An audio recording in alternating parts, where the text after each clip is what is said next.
America में राष्ट्रपति चुनाव होने वाले हैं। इसको लेकर सियासी पारा चरम पर है। 5 मार्च सुपर ट्यूसडे को 16 राज्यों और एक यूएस टेरिटरी के वोटर्स ने अपने पसंदीदा प्रेसिडेंट कैंडिडेट के लिए वोट किया।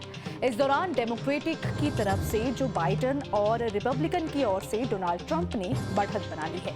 ये primary election Alabama, Alaska, अरकानसास, California, Colorado, main और कई सारे राज्यों में हुआ।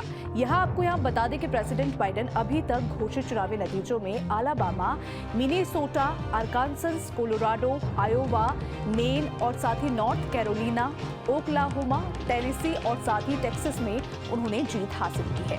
वहीं रिपब्लिकन पार्टी की बात करें तो उसमें राष्ट्रपति पद की दौड़ में सबसे आगे चल रहे डोनाल्ड ट्रंप को अब तक Alabama, अरकानसास, Tennessee, Minnesota, Colorado, main, Massachusetts, north Carolina, Oklahoma, Texas और वर्जीनिया में जीत हासिल मिली है। वहीं इससे ऐसा लग रहा है कि वो इस मुकाबले में अपनी प्रतिद्वंदी निकी हेली को हराकर बाइडेन का सामना करेंगे।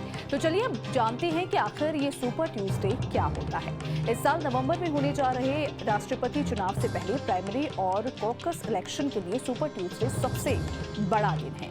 इस दिन 16 राज्यों और एक टेरिटरी के वोटर्स राष्ट्रपति के लिए अपना पसंदीदा उम्मीदवार यानी कि कैंडिडेट चुनते हैं। कुछ राज्यों में इसलिए भी वोटिंग की जाती है कि वो राज्य में अपना गवर्नर या सीनेटर चुन सके। आमतौर पर सुपर ट्यूसडे चुनावी साल में मार्च के पहले मंगलवार को ही आता है।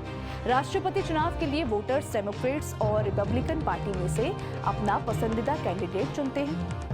बाद में हर पार्टी के लिए डेलीगेट्स चुने जाते हैं। ये डेलीगेट्स ही अपनी अपनी पार्टी की ओर से राष्ट्रपति पद के आधिकारिक उम्मीदवार चुनते हैं। डोनाल्ड ट्रंप को राष्ट्रपति चुनाव से पहले कल ही अमेरिकी सुप्रीम कोर्ट की ओर से बड़ी राहत मिली है।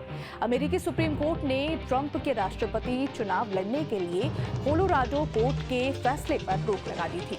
इसके बाद अब ट्रंप का राष्ट्रपति चुनाव लड़ने का रास्ता साफ हो गया है।